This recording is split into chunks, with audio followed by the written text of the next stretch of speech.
Well, we're now at the end of the second quarter. In this week's Ahead, we'll receive important information from U.S.-based companies on their plans for the remainder of 2013 in the form of earnings releases. This information is really important to gauge hiring plans, expansion, and what's likely to happen in the United States and globally from the economic standpoint. In this morning's U.S. Bank Economic 360, U.S. Bank senior equity strategist Jim Russell joins us with some insight. Jim, good morning. Good to have you with us. Good morning, sir. All right, so we're going into July, which means the second quarter earnings are beginning this week. Right. What are we likely to see? Well, unfortunately, Brian, I think we're going to see a little bit of a step down from first quarter earnings growth. First quarter earnings growth was 5.5% due to things here in the United States, sequestration cuts, sluggish business spending, consumer spending. Things are going to be pretty sluggish.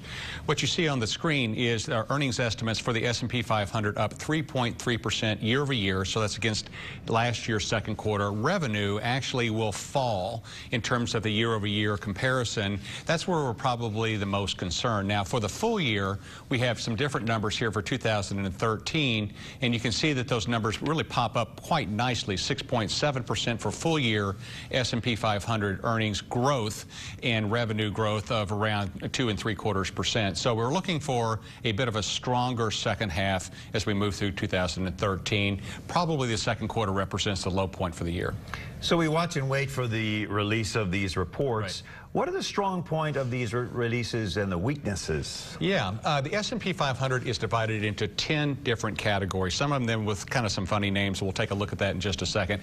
Really anything around housing is going to be strong. Home starts are strong, construction activity is strong, home buying is strong, mortgage rates low, etc. So what are those strong points? We'll take a look at that in just a second. And so what you can see here is that really that consumer discretionary, which includes the retailers, includes auto companies, really the retailers have profited from a lot of the home buying that's going on. Furniture stores, landscapers, Home Depot, Lowe's, any hardware store, a variety of different stores. Also, auto sales have been very strong as well. The financial sector within the S&P 500, also one of the top gainers in the second quarter. Now, there are a couple of soft spots, of course, in the second quarter as well. Technology and materials, both really victims of a sluggish global economy, Europe primarily. Technology pricing is off. Materials pricing is also off, in the commodity complex has fallen off quite a bit. So as we look at these anticipated numbers from the second quarter, what did they indicate for the months ahead? You know, what we think is going to happen over the second half of this year is we're going to get a little bit of an earnings pickup, Brian. We do see the strength in housing continuing. We see the consumer moving forward, although at a glacial pace. So I think we are more optimistic about the United States. We do see continued recessionary conditions in Europe, and China is starting to slow a little bit as well. So that will actually represent a bit of a headwind for us as we move into year-end. I move at a glacial pace sometimes, I know too, what you mean. So I know what that is. Thanks, Jim. We appreciate you and U.S. Bank. Yes, sir.